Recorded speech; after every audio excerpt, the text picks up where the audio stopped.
It's Divas That Care Radio. Stories, strategies, and ideas to inspire positive change. Welcome to Divas That Care, a network of women committed to making our world a better place for everyone. This is a global movement for women, by women, engaged in a collaborative effort to create a better world for future generations. To find out more about the movement, visit divasthatcare.com after the show. Right now, though, stay tuned for another jolt of inspiration. Hello to all. Welcome to Divas That Care Network. I am Joyce Benning, and I will be your host for this invigorating, robust lifestyle show. First, I want to thank each one of our listeners who have tuned in live today and the ones that will be listening to the recording on the podcast. I am just so very grateful for each and every one of you. And you are all in for a very special show today, as I have with me my returning diva, Deb Matlock, and her and I are going to chat about wild nurture of love.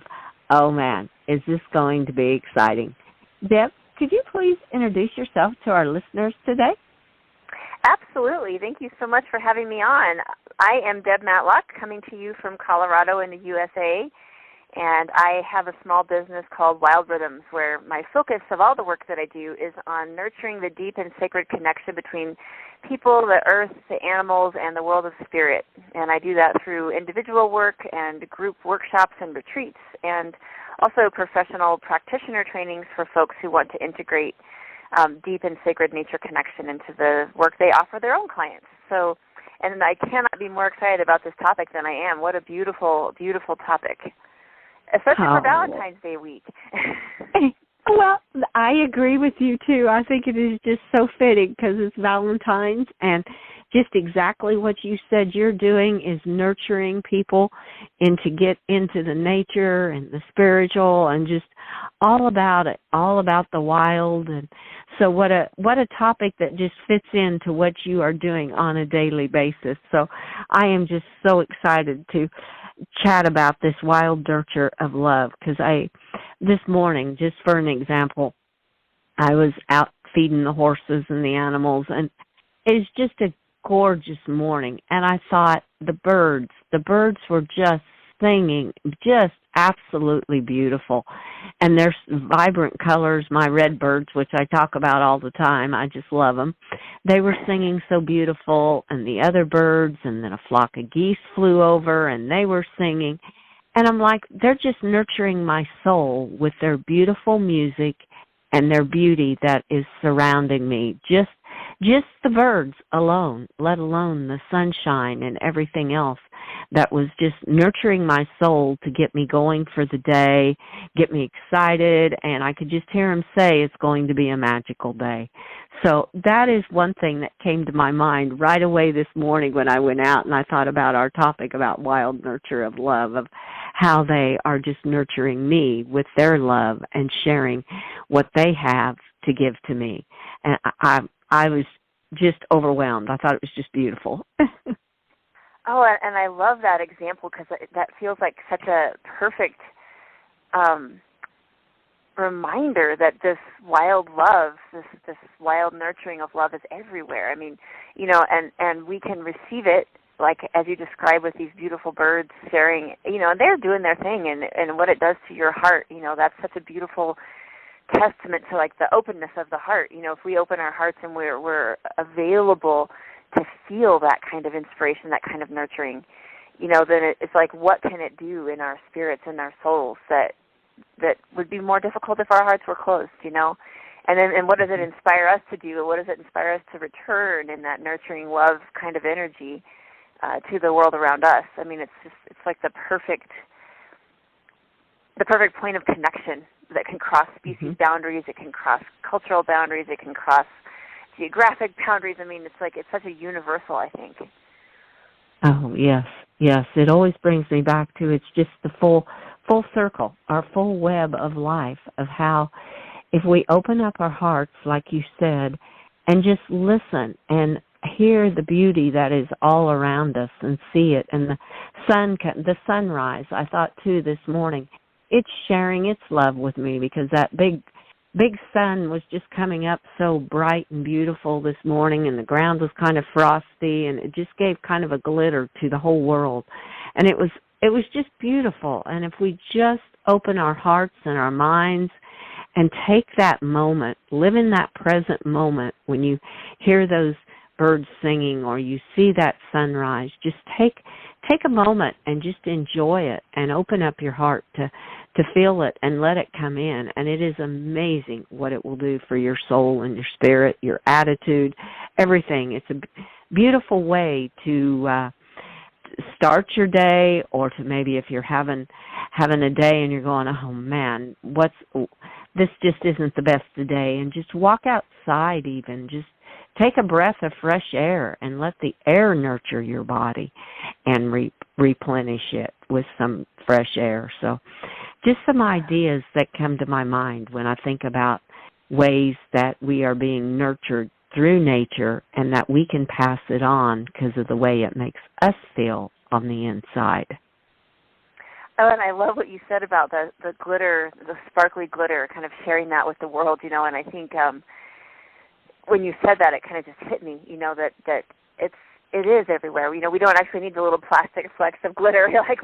The glitter is there. It's in the bird song. It's in the stars flickering at night. It's in the sun reflecting off the snow, which here in Colorado there are certain days where it looks like there's glitter all over the snow, the way the sun is filtering.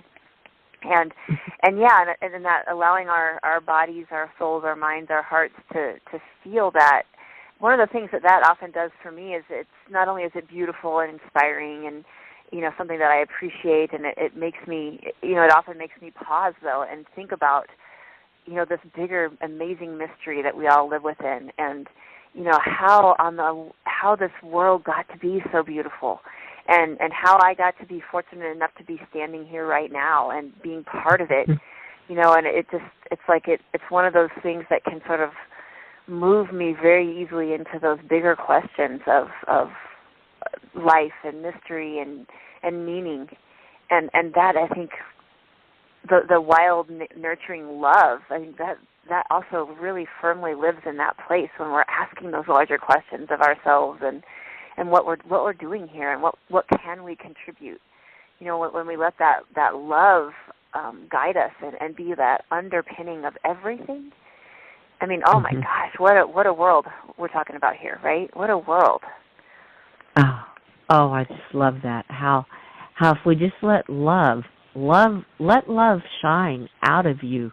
Let the love that you're feeling from nature and from around you, just let that shine. And what a beautiful world it would be to spread that kind of love throughout the world. And to me, love can be spread through a smile, a text message, an act of kindness, of just acknowledging someone maybe when you're passing them or in the store when you see someone's having a bad day, or just giving them a compliment. Well, yeah, you are busy, you're doing a great job, or just something small like that, to me, is even ways of sharing our love by showing our kindness and our compassion to other people, to the animals, to everything. It's a full circle of how that love just goes around then, and it's amazing how you can make someone smile just by sharing a act of kindness through love. Because to me, that's what it is. You're opening up your heart with love to share that act of kindness or compassion to someone else.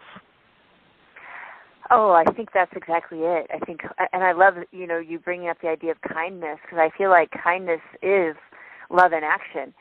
I know we've talked in previous shows about hope and what active hope looks like, and I think active love is that kindness and that compassion, and that, making ourselves available to that larger mystery of where can we contribute some of that glitter, like you brought up, where can we bring some of that? And it makes me think of my grandmother, Catherine, and I remember one time I was a little girl, and we were in line at a grocery store, and the woman who was checking us out, I remember her, she just looked very sad. She had some very heavy energy. Who knows what was going on in her life, but she had this beautiful name. I can't remember the name offhand, but it was something unique. And I remember my grandmother got up there and looked at her name tag and said, "Oh my goodness, I love your name. It is just so beautiful." And the woman checking us out, she just lit up and smiled, and it was like this lightness. And she said, "Oh, thank you so much. It was my grandmother's name." And it was like a few second interchange, you know. And I remember I was probably 8, I don't know. I learned so much in that moment from the example that my grandmother shared. It's just a moment of kindness. And when we walked out, I asked her, because I was curious about it, I said, "Why did you tell her name was pretty?" And my grandmother said, "Well, because it made her heart happy." And I'll never forget that. You know, it was love in action. You know, it was moving it into that kindness place like you're talking about. And that's what we can all do all the time. I mean, there's so many opportunities if we just let ourselves look. You know, where can we put our love into action? Oh, and I love that. That kindness can be an active love. And like your grandmother said, it made her heart happy. Oh, my goodness. And what a joy that is when you feel that little bit of happiness in your heart. And you take that moment, and like your grandmother took that moment to recognize her name on her name tag, which so many times we're so busy in our own little world that we don't even see little things like that. And it always comes back to me of what my horses have taught me so much is live in the present moment. And that, to me, is a prime example of living in the present moment by noticing her name, taking that moment to share what a beautiful name and what an act of love that was. She spread glitter into that woman's life on that day. And I think that's beautiful. Yeah, and I love, you know, you brought up examples about like text messages and emails, and there's certain things that we all do so much of each day. And, you know, how can we add one line or an emoji, or what can we add to some of those things to just up the possibility that somebody will receive it with a sense of that love in whatever way, you know. And I think love is one of those things that it's a part of our wildness. It's a part of that deeply natural part of ourselves that just it's what propels us. It's what makes us tick. You know, the things that we love, the people, the animals, the places, the interests that we have. You know, somebody who loves certain activities, needlepoint or playing tennis or whatever it is. You know, these are parts of our soul kind of coming forward to be expressed in our earth life. And I think it's such a powerful thing. I've often thought if we all listen to our hearts and let our hearts guide us, you know, what would our lives look like? What would the world look like if we were just really letting ourselves operate from that place? Oh, I love that, because I've always thought if we always went inside and let our hearts guide us, what a beautiful world this would be, because it would be filled with that love, because I feel that love generates from the heart. Because just like the birds doing their singing, it sounds like they're singing from deep down in their hearts. And they're spreading their love and their kindness throughout the world in the way that they know how, because that's their unique gift that they have been given to be able to do. And they're spreading it from their heart. So, I love that. As hearts guide us, I totally feel the world would be filled with love. Oh, my goodness. That is beautiful. Yeah, and I think, you know, it's interesting because one of the things I've observed over the years is almost, in some cases, a fear of the power of love. And yet also there's a fierceness to it. You know, I mean, we've seen people where they're trying to save the lives of a loved one, or they're doing, you know, amazing heroic things. You know, like there was recently a story here in Colorado of an avalanche, and a father and a son were skiing, and the son went into a pile of snow, and the father got him out and made it in time. And you know there had to be love fueling that intense activity. And also, so the power is pretty obvious, right? But then there's also this fear of, what if I follow these impulses? What if I follow my heart's truest callings and wisdoms? What if I let love guide me? Oh my gosh, is that going to mean that this part of my life has to be different, or that, or or whatever it is, it's like, I think part of that nurturing of that wild love is letting ourselves have the courage to know that it is a powerful and fierce force. And it's also, we can also go there. We can also be with it. We can dance with it. We don't have to be afraid of it. And letting our hearts love deeply also means we're letting ourselves grieve deeply at some point, but knowing that we can do that. We can fall in love with that tree, that place, the birds, the ocean, people, and we can know that there's going to be loss, and all of that goes in it, but it doesn't mean that love doesn't have value and purpose in them, as it is.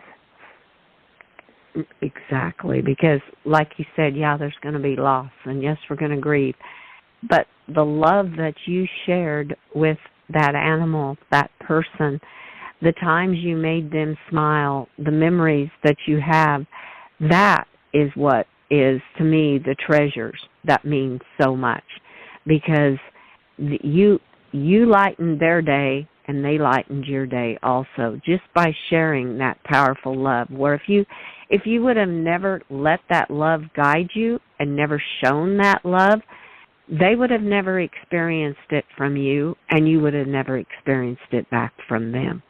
And same with an animal. I mean, they give so much unconditional love, and you have to open your heart and let that powerful love. Yes, there comes a time. I have one of my dogs right now is 16 years old, and it will put a hole in my heart when she's gone. But I have all those beautiful memories of the love that her and I have shared together, because I was willing to give that love and let love guide us with each other and just grow together. And it's beautiful. It is just beautiful. It's almost hard to put into words the way that powerful love works when you just let it shine from your heart and let your heart guide you and let love guide you from there. It's an absolutely beautiful world is what it is. Well, and I love you bring up this point about how it's hard to put into words, and I think that is such an important part about the universal essence of this wild love. And it's like we don't have to put it into words, because it will, we can cross language boundaries and species boundaries, and, it exists there, and it's like, because I can't put it into words either. But I do know that I've been in places with people who speak a different language, and we've had very deep connections and, lost in an airport together or something, where there's this humanness and there's this, let's help each other out, even though we can maybe speak two words, we're like pointing at the map. And with all the animals and I know that I've had in my life where these are the deepest, most intimate relationships that I've had, and we don't speak the same actual, verbal language, but it's almost like there isn't a need for that in some cases, because there's so many other ways we can connect and communicate and share love and really show up for that. I think a lot of people, I hear a lot, especially in like scientific circles, about anthropomorphizing, putting human emotions on non-human beings. And I think that, we need to honor all the beings for the way they are in the world. But I think there are some emotional connections that are absolutely similar, and we share across species lines. I mean, no question in my mind that love is one of those. I absolutely know that with every core of my being. I mean, life has taught me that. And so when I hear people saying, well, you can't put human emotions on a dog, it's like, well, maybe they're not only human emotions. Maybe let's go back a few steps. Maybe these are universal experiences, love and fear and grief and happiness and all of these things. And with love being, it only makes sense to me that would exist all over the place in the world. Oh, yes. Oh, I totally agree with you. Love is universal, whether it's with the animals, whether it's in another country where you speak totally different languages. To me, love is the universal language is almost what I would call it, because my animals know that love. They feel that love. No, they don't speak the verbal words that are coming from my mouth, but they speak their love in a different way.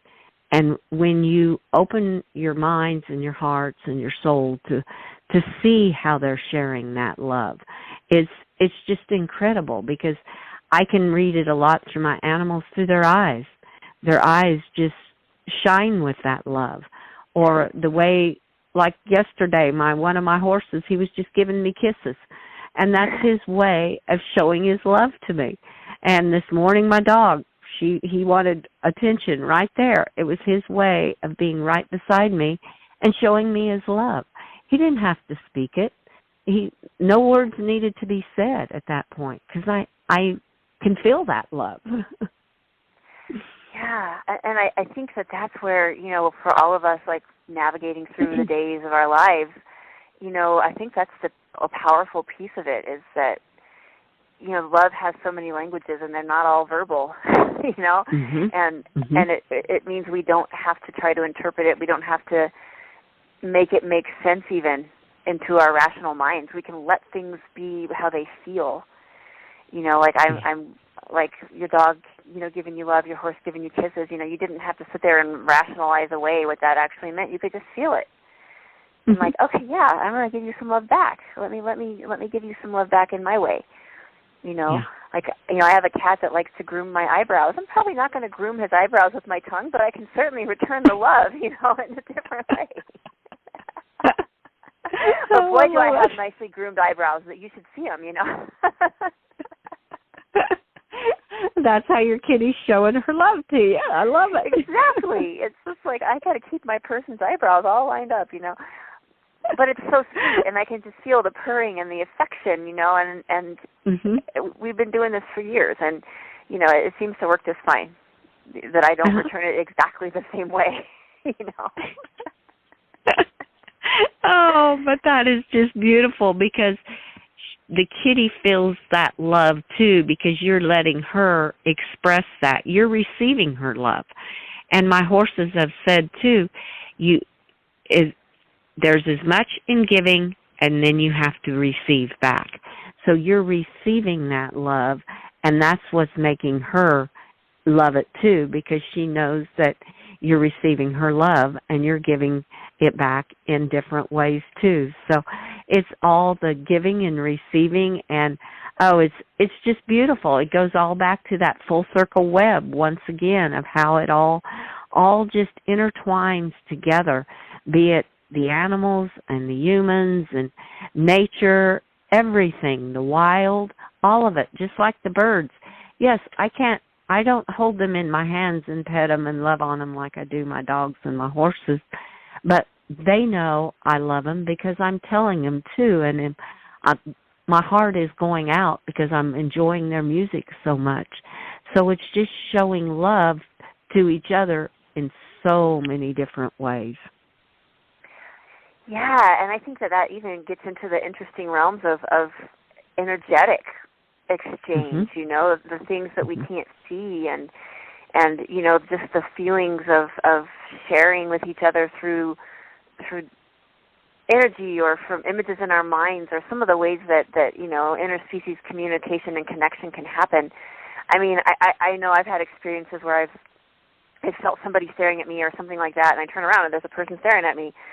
So what does it do if we let our love go out like that?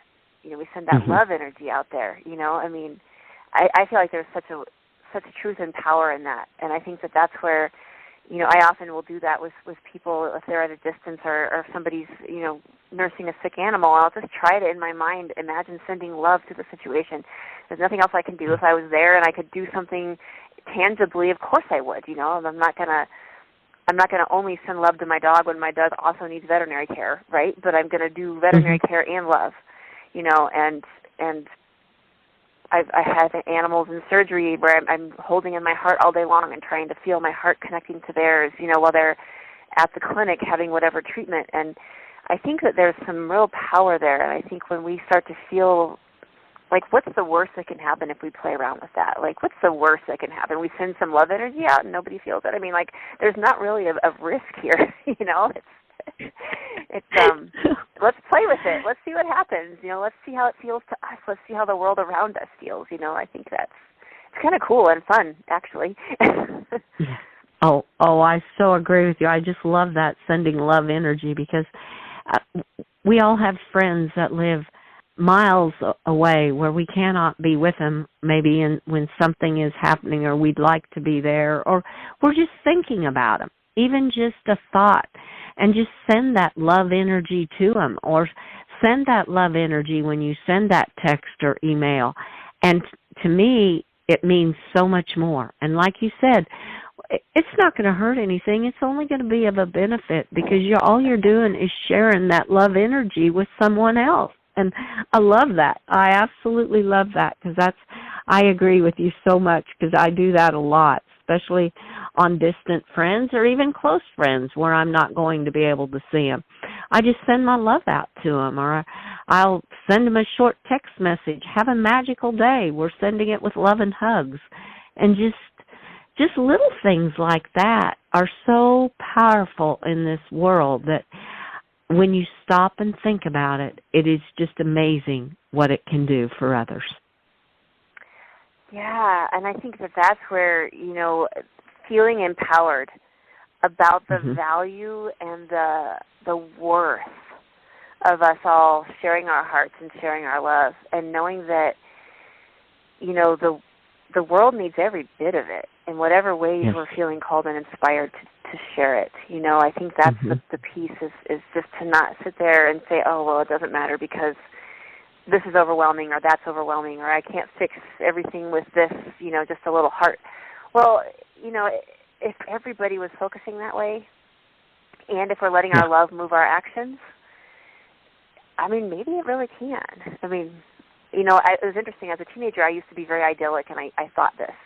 And then I went through my 20s and 30s and into my 40s, and I thought, okay, I was a little more cynical, a little more, and now into my 50s, I say, wait a minute, that's actually exactly right. If our love fuels everything, and we let it really fuel our movements, actions, and just what we do day to day, I really do think it is one of the most powerful forces around, without question. Oh, I do too. I totally agree, Deb. Oh, I love it. Deb, this has gone so quickly. I feel like we've talked about 5 minutes, and we're coming to the close of our show, and I'm like, oh, my goodness. We will have to do a sequel to this Wild Nurture of Love, because there is so much to talk about in it. It is. I have so enjoyed this. This has just been awesome.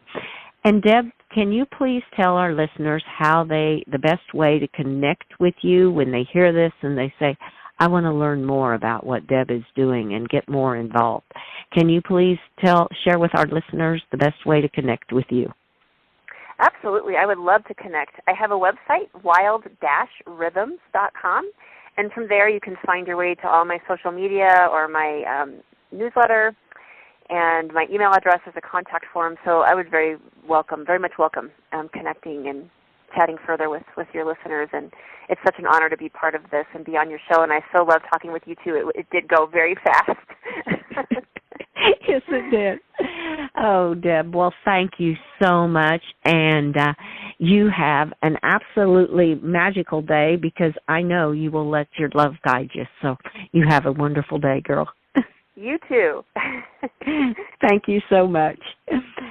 And I would also like to thank each one of our listeners that have tuned into this show with our absolutely amazing diva, Deb Matlock. Be sure and share it with all your family and friends. Check out all the other hosts and their shows on divasthatcare.com.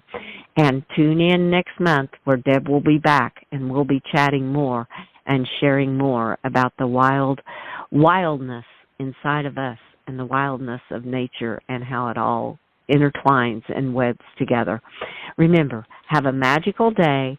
Let love guide you. Love move your actions.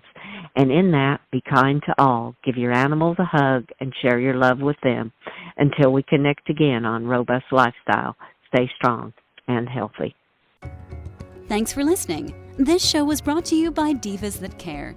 Connect with us on Facebook, on Instagram, and of course on divasthatcare.com, where you can subscribe to our newsletter so you don't miss a thing.